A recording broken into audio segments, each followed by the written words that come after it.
Hi all, and welcome to Let's Read Is God a Delusion by Eric Reitan. In this series I read through and respond to this liberal Christian apologetics book from my sceptical lay perspective. In this video I'll be covering all of Chapter 8, The Substance of Things Hoped For.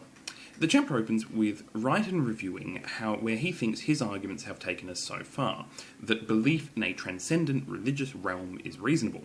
However, Reitan wants to argue that theistic belief, not a general deism, is also reasonable. He puts it like this: but my aim in this book is to defend the reasonableness not only of those with an utterly generic religious consciousness, but of those who want to wed their religious experience to a theology that interprets it in a distinctive way, as an encounter with a personal God who cares about the good. It's important to note here that Reitan has phrased this as providing a rationale for people who want a theistic theology. That is, he's not saying that he'll provide good reason for us to believe in theism, but rather sufficient reason that it can be rational for some people to accept theism, and rational for others to reject it. I'm still not convinced that such a position actually exists, and his failure to establish the reasonableness of deism makes me less than confident. Anyway, Reitan's arguments so far have been primarily philosophical rather than evidentiary, with the exception of his appeal to mystical experiences. He turns now to whether there are philosophical arguments in support of theism, or a personal God. He introduces a 19th century German philosopher, Hermann Lotzer, as a proponent of such an approach. Reitan explains: Lotzer recognised that the world discovered by science could be interpreted in materialistic terms, but he argued that such an interpretation did not do justice to key features of our own lived experience as conscious beings with values and feelings. Materialism leaves the most intimate dimensions of our lives a mystery, since it's hard to see how consciousness can be produced by inanimate matter, no matter how complex its organisation. More significantly, perhaps, such materialism turns the part of our experience that is most significant, the conscious life of the mind, into a mere byproduct of things that are essentially mindless and dead. I don't know if this is an accurate rendition of Lotzer's philosophy, but if so, it is terrible. The argument that materialism is false because it can't account for values, feelings, or consciousness is either a misunderstanding of materialism or an appeal to ignorance. Since Lotzer's time, we have very good materialist explanations of human values and feelings, and the most that can be said for consciousness is that it is, as yet, unexplained. It is far from established that it is unexplainable, or that it proves materialism false. Also, for Reitan to point out that materialism implies that consciousness is a mere byproduct of inanimate matter is an appeal to consequences. Just because he finds this unpalatable doesn't make it false. And he's also implying that the lifelessness of the building blocks of matter is somehow essential to anything made out of them. This is the fallacy of composition. Living things are made of molecules that are themselves non-living. Similarly, brain cells aren't conscious, but that doesn't mean that brains aren't. Life and consciousness are processes that emerge from the complex interplay of constituent parts, and Reitan's argument here is simplistic. Anyway, Reitan isn't actually interested in defending Lotzer's arguments, saying that he is a theist for other reasons. This technique, to raise an idea and then not defend it, has been used a few times by Reitan in this book, and I suspect the effect he is aiming for is that the reader will be left with the impression that there are many reasons for accepting Reitan's conclusions, not just the ones he presents fully. That way, we're encouraged not to think deeply about these other ideas, so that even if we disagree with Reitan's arguments, we're still left with the idea that there are other successful arguments. This seems dishonest to me. If he's not prepared to present Lotzer's arguments in full, then I can only assume that they are not worth considering. The new atheist attack on faith. Reitan's argument in this chapter is that it is reasonable to believe in a personal God because of faith. Of course, it's been so successfully argued that faith is actually a terrible reason to believe that Reitan needs to redefine the term to something more palatable. But before he does, he gives an overview of the new atheists' arguments against faith, particularly those of Richard Dawkins and Sam Harris. He summarises their positions like this: to say you believe on faith just means, for the new atheists, that you believe something for no reason at all. but that you believe it really, really strongly for no reason at all, that you won't change your mind no matter what the evidence, and that you are willing to do anything implied by the belief, even things that would be judged horrific by ordinary moral sensibilities. This is a straw man of the actual position held by most atheists. A few of us would say that faith is belief for no reason, but rather for insufficient reason, or maybe for bad reasons. So when an apologist like William Lane Craig says that he would trust his experience of the Holy Spirit even if all evidence was against it, he is talking about pretty much the kind of faith that Reitan has summarised here. Most religious believers, though, do not have this extreme form of faith. They simply believe in things that are unsupported by evidence, rather than things that are outright contradicted. And they willfully avoid looking at the evidence because evidence is actually irrelevant to their faith. So a more accurate summary of what faith is to most atheists is that it's believing in something for which you have insufficient evidence. This covers the moderates' belief in the power of prayer to heal brain tumours, and the extremists' belief that dying a martyr will net them 72 virgins. Fides and Fiducia. Now that Reitan has defeated the strawman new atheist version of faith, he turns his attention to defining what he thinks is meant by the word. He argues that the English word faith has two distinct meanings within the Christian tradition, which correspond to the Latin words fides and fiducia, or what Reitan calls belief faith and trust faith. The idea here is that belief faith is believing something without sufficient evidence, while trust faith is placing one's trust in God. This is the sophisticated philosopher's version of the usual apologist technique of distinguishing between faith that the sun will rise and faith in one's spouse. The usual apologetics trick is then to simply dismiss the first and focus on the second, but Reitan takes a different approach. Quote, faith, as Dawkins and Harris define it, appears to be a species of belief faith, not trust faith. At first glance, then, one might think their objections to faith only apply to fides and have no bearing on fiducia. But this would be premature, because fides and fiducia are related. If you trust someone, you're more likely to believe what they say, even if you can't prove for yourself that they're right. Trust faith might therefore be a basis for belief faith. Furthermore, when you trust someone, you typically do so based on beliefs you have about them. These beliefs might come from various sources, but one possibility is that they're a matter of belief faith. While I agree with Reitan that the way that Christians think about faith does draw a distinction between these two concepts, I think that this ultimately muddies the waters and misses that they aren't actually that different. Faith in someone is just the idea that they are reliable or trustworthy, and that belief is itself either sufficiently justified or not. And it would be circular to believe someone to be trustworthy on their own claim to be trustworthy, which is what many Christians do with God. Reitan recognises this problem and explains that there must be some grounding for any faith-based beliefs. For example, he notes that if you believe that the Bible is the Word of God, then you can't justify this by appealing to the Bible. You need some other justification. He likens this to the situation where you receive a note purporting to be from a friend. In this case, if you already trust your friend and have no reason to doubt the authenticity of the note, if you then trust the note, you are acting rationally. Reitan declares this an example of faith, since you have faith in the note's trustworthiness. Reitan returns to the topic of God with this. So long as you have excellent reasons to believe both that God is credible and that some doctrine really is revealed by God, the new atheists would have little room to complain about believing the doctrine on faith. Even though you have no reasons of your own, internal reasons, that show you the doctrine is true, you have good external reasons for believing it. You know it to come from a credible source. The only complaint I have here is that I wouldn't use the word faith to describe this.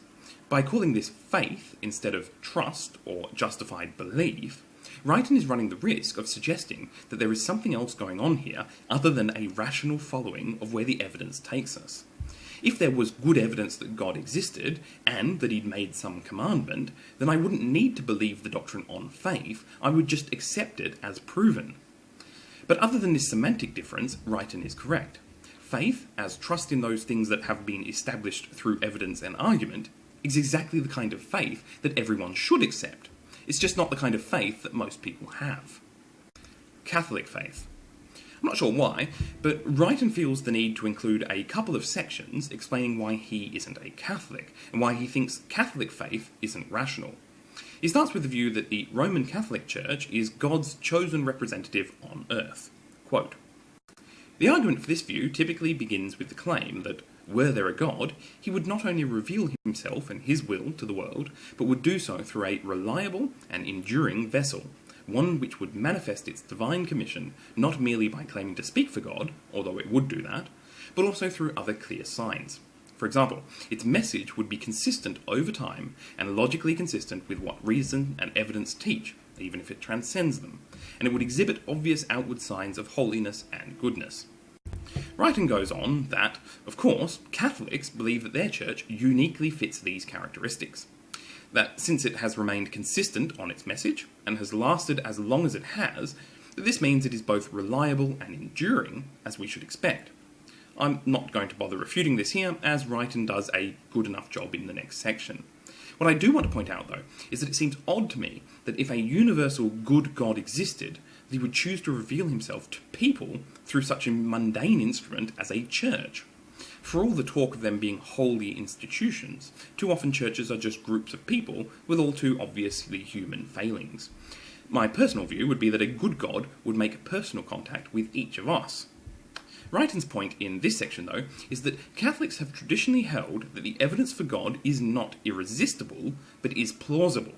That is, no one is intellectually compelled to believe in God, as that would be against our free will, but that we have sufficient evidence to warrant belief. This echoes Reitan's position that belief in his God is rational, but that equally rational people may disbelieve. As with when Reitan asserts that, I find it no more convincing from the Catholic Church, and Reitan doesn't actually give an argument here. To follow on from this idea that argument and evidence cannot compel us to believe, but can justify it, Reitan argues that it can be reasonable to believe in things for which we have insufficient evidence. He gives the analogy, or perhaps example, of marrying someone even though you don't have definite evidence that they'll be a good match. His point is that you may only get sufficient evidence for a belief if you first believe in it. He puts it like this. Without a habit of making resolute commitments when the evidence is only suggestive, you'd be too tentative to succeed in life. Such a habit is therefore a virtue, character trait essential for a good life.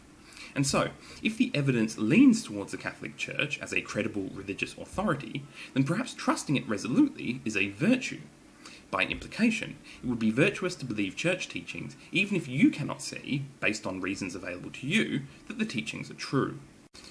Reitan is doing two things here. Firstly, he's making an ecumenical statement that Catholics can be reasonable in their beliefs, even though he doesn't share them.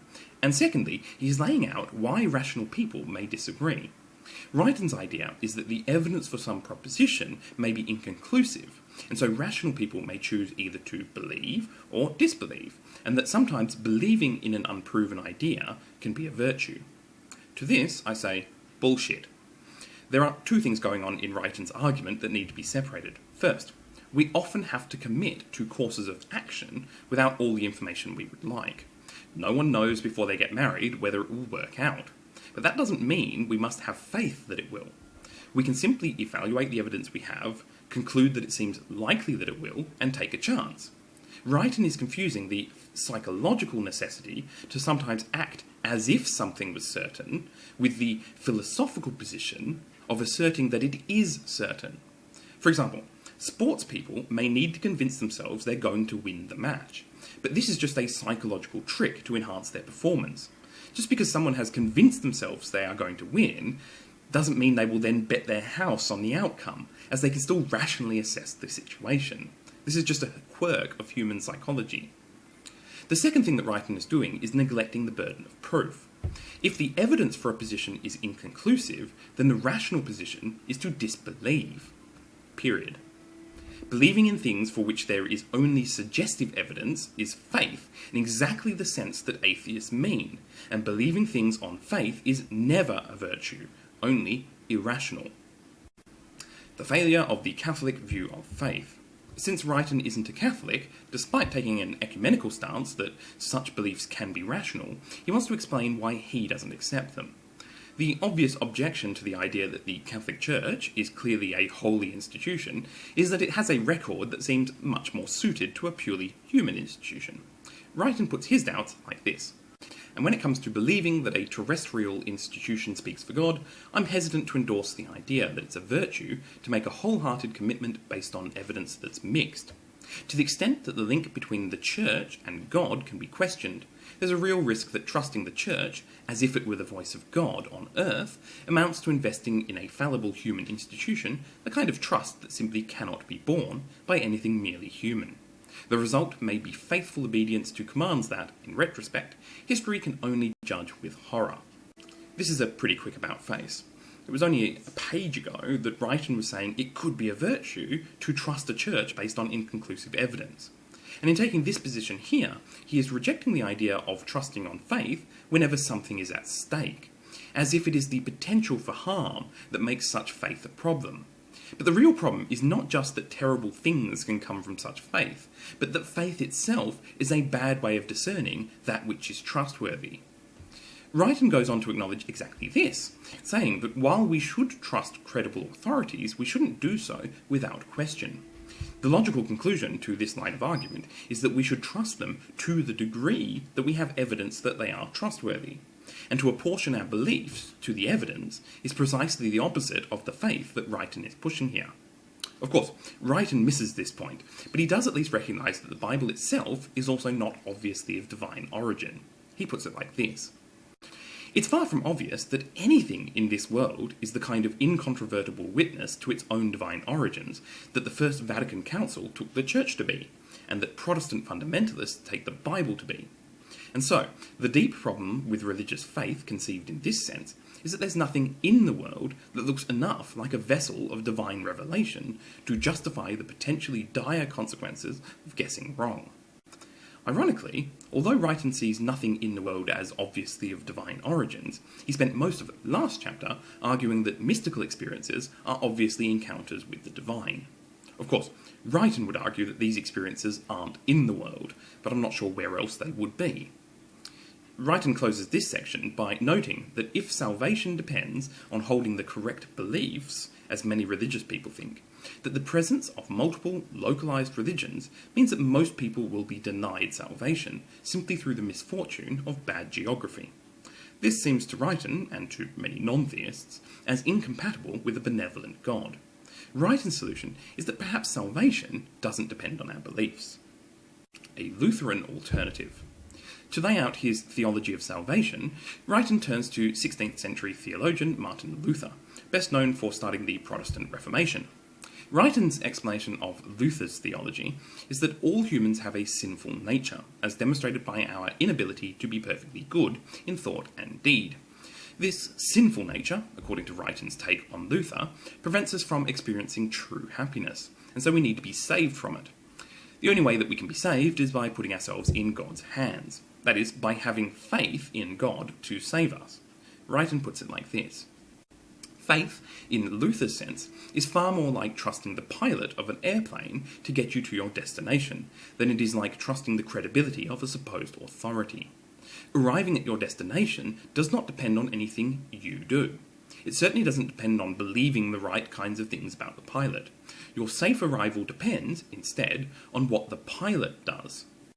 This is a pretty poor analogy, but the point that Reitan is making is that if salvation comes from trusting God, trying to make sure you have the correct set of beliefs can actually be an impediment.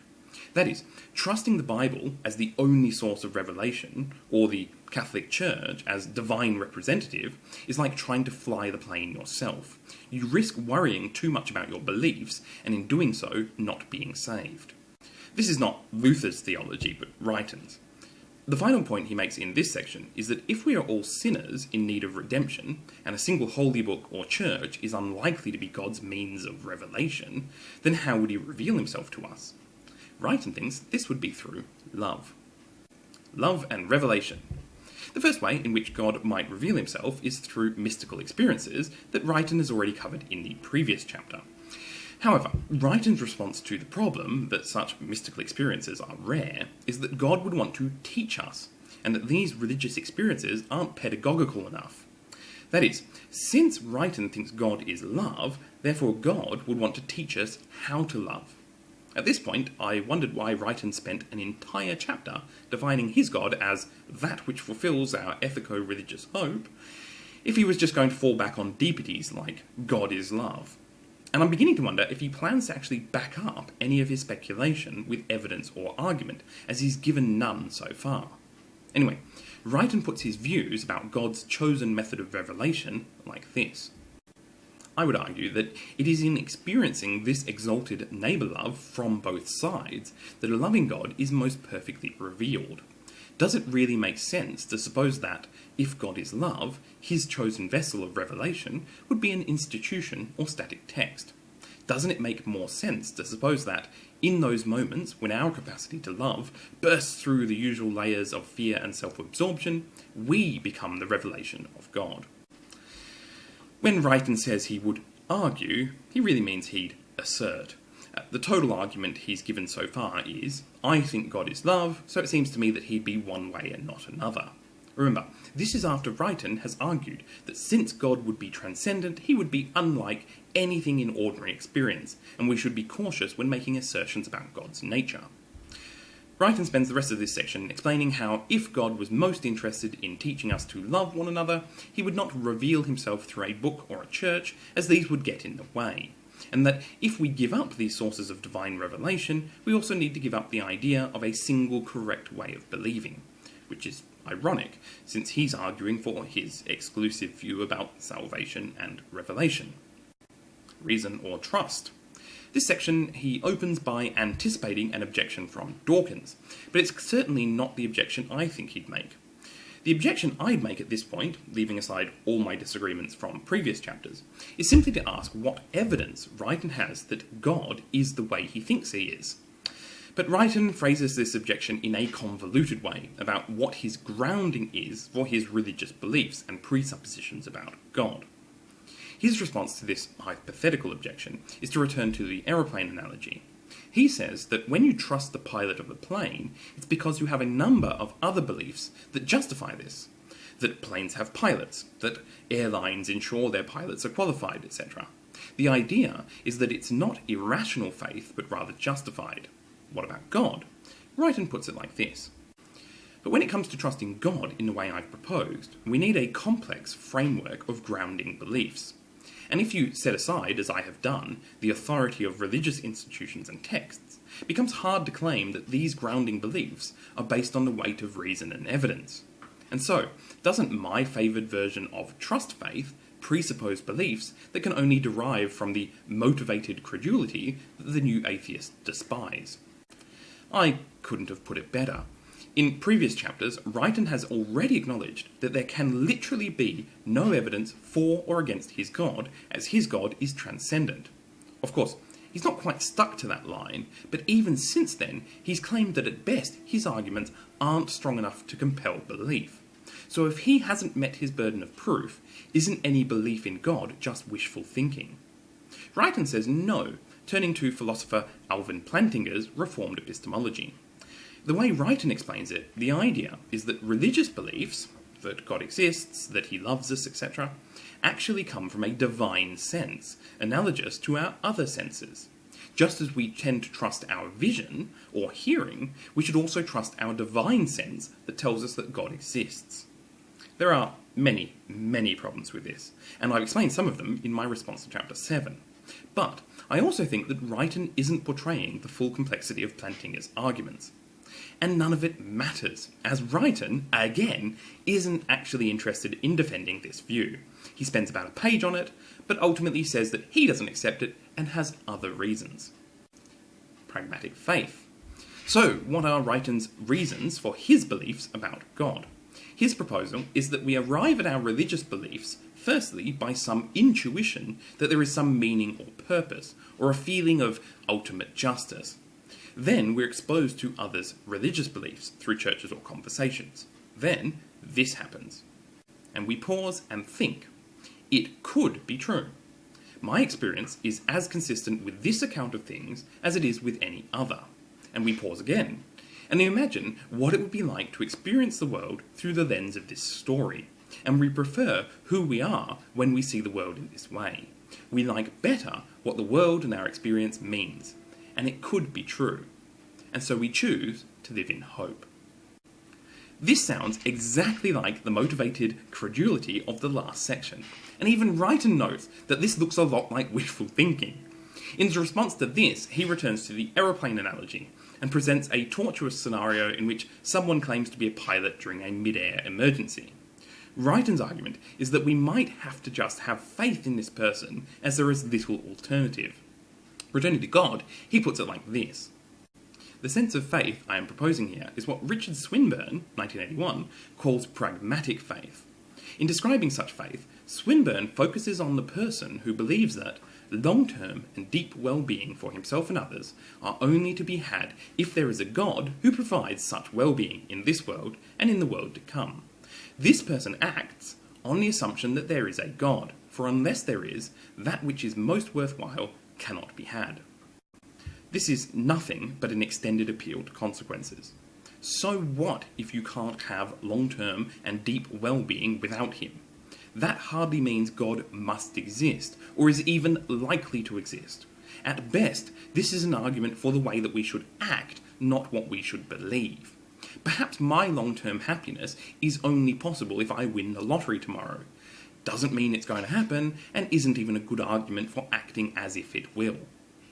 Reitan's argument in favour of such faith is that there are scenarios in which we cannot decide between various options on intellectual grounds alone, where deferral of the decision is equivalent to making a choice, and where the choices are sufficiently important.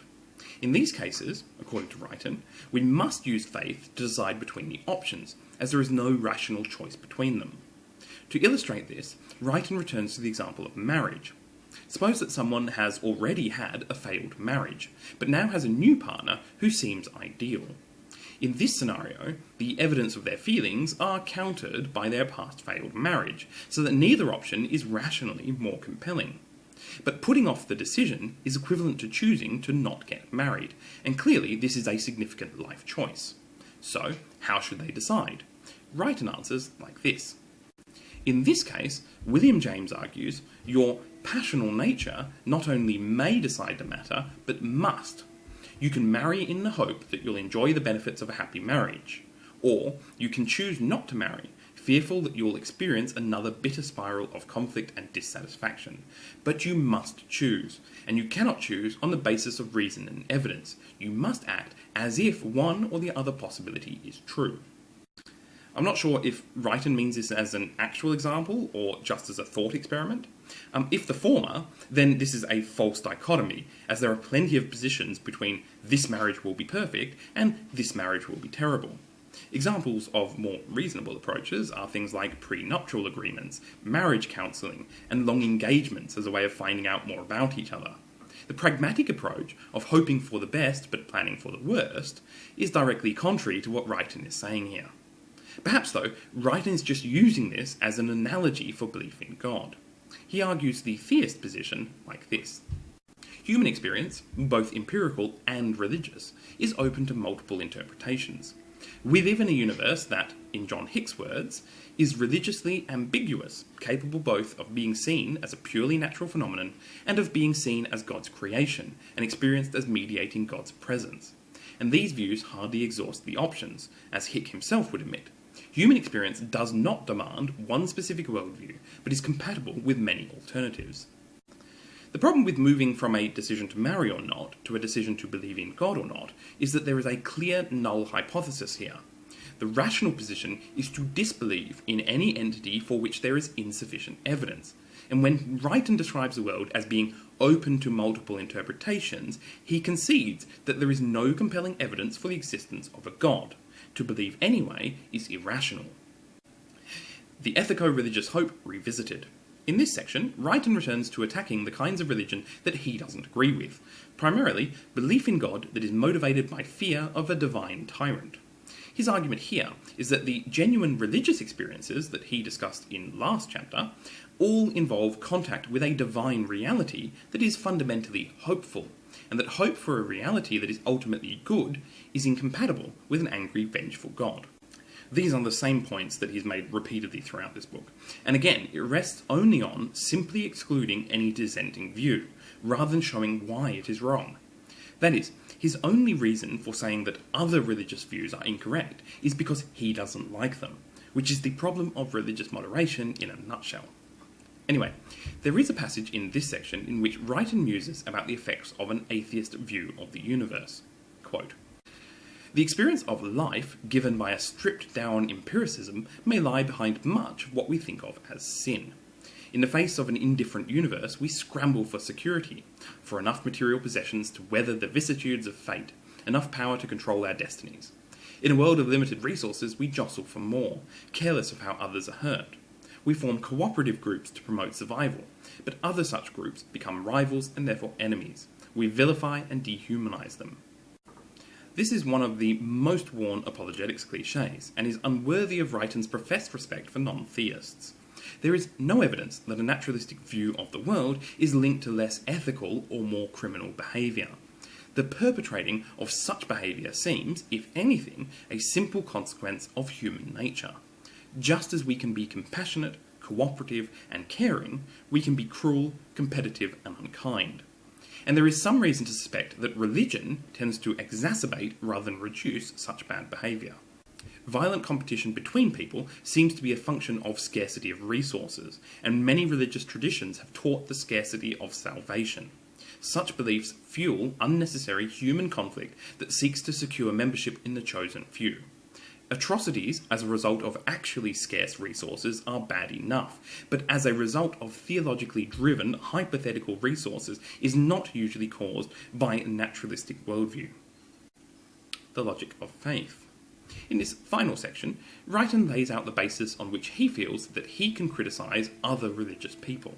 He starts by pointing out that even though his faith is not based in empirical evidence, it does have standards. Quote, "We've already encountered many of these standards.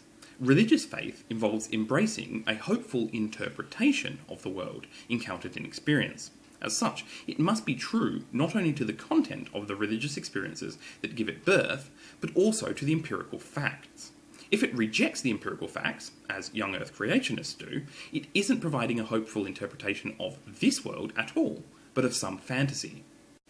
Unfortunately, Reitan's insistence on basing his faith in empirical fact are rare amongst many religious people, as I would consider this a bare minimum for any worldview. No matter what religious, political, or philosophical ideology you adhere to, I would have thought that having it consistent with reality would be a necessary first condition, and it's sad that this is rare enough in religion that it counts as a virtue for Reitan's theology. Also, Reitan's theology, at best, skirts the edges of disagreement with empirical reality. His assertions that God can act by skewing the probabilities of random events, or that some mystical experiences involve contact with a transcendent reality, are unsupported by science, and in some senses disconfirmed by it. Anyway, Reitan goes on to argue against those who hold to a belief in a God that is vengeful, vindictive, and violent. He puts it like this: "If the basis for my religious belief is a decision to live as if a hoped-for picture of things is true, I cannot condemn others who live in the very same hope, even if their picture differs in its details. I can condemn those who live in some bloodthirsty hope fundamentally at odds with the feeling of piety. I can say, that is not my hope and not my faith, but something at odds with it. And I can give reasons why the ethico-religious hope is a better thing to hope for than a world of tribal gods at war, in which the violence and divisions of earthly life are reinforced in the transcendent realm. But if I can legitimately live as if a narrative that satisfies my ethico-religious hope is true, then so can you, even if your narrative differs from mine." This is what it seems to boil down to. Reitan believes in his God because it gives him hope, and his only argument against beliefs in other concepts of God is that it would make the world worse, which is just the argument from consequences that we've seen earlier. Reitan essentially argues that the kind of trust faith in God that he thinks is essential is only possible if such a God is trustworthy, and hence has the characteristics that he wants it to have. But he can give no reason to even suspect that such a God exists, other than it being important to him. Such blatant wish-thinking is common in apologetics, but is unworthy of the quality of argumentation that he's made in previous chapters. Anyway, that's it for this chapter. Since Reitan doesn't give a good summary of his arguments in this chapter, I'd like to do so now. His argument here seems to be that rationality and evidence can only take us as far as knowing that some transcendent realm exists, and that we can have contact with it through mystical experiences. This was his arguments from the first 7 chapters. In this chapter, he's argued that we cannot get from there to the conclusion that God exists through evidence, and that ultimately we're faced with the choice of either believing in God or not, and that both decisions are based in faith. He spent several sections defining what he meant by faith, but it still came down to a question of believing in something for which there is insufficient evidence. And when he says that reason and evidence cannot compel us to believe in God, he's conceding that there is insufficient evidence for belief. So the faith that he's advocating is, even after his attempts to define it otherwise, still a kind of belief without warrant. Perhaps the most clear demonstration of the problem with Reitan's approach is his inability to offer a strong argument against religious extremists. The methods that Reitan uses to reach his preferred conclusion, selectively excluding other religious experiences as inauthentic or not worthy of his carefully defined God, just as validly allow other religious people to reach very contrary conclusions. And Reitan's only response is to disagree that they believe in a kind of God he finds objectionable, but unable to find a flaw in their reasoning, since they are largely using the same reasoning as him. This is the problem of religious moderation, and although Reitan can criticise young Earth creationists as being unfactual, he has no methodological objections to those believers who happen to think that God is vindictive, vicious, violent, and interested in your sex life. I'm also disappointed in the decline in the quality of argumentation as this book has gone on. While I found plenty to disagree with throughout the book, at least the first half of the book consisted of formally valid arguments whose premises I tended to dispute. Here he's given up even making valid arguments, and has turned to appealing to consequences and other apologetics tropes. As I've wondered about apologetics before, I suspect that the thinking is that if you get this far, you'll probably accept anything. Or, at least, much more editorial effort has been expended on the beginning of the book. Anyway, that's it for this chapter. I hope you've enjoyed it. Let me know if you have any questions, queries, comments, concerns, or criticisms. Join me next time for Chapter 9, Evil and the Meaning of Life, when Reitan will tackle the problem of evil. See ya.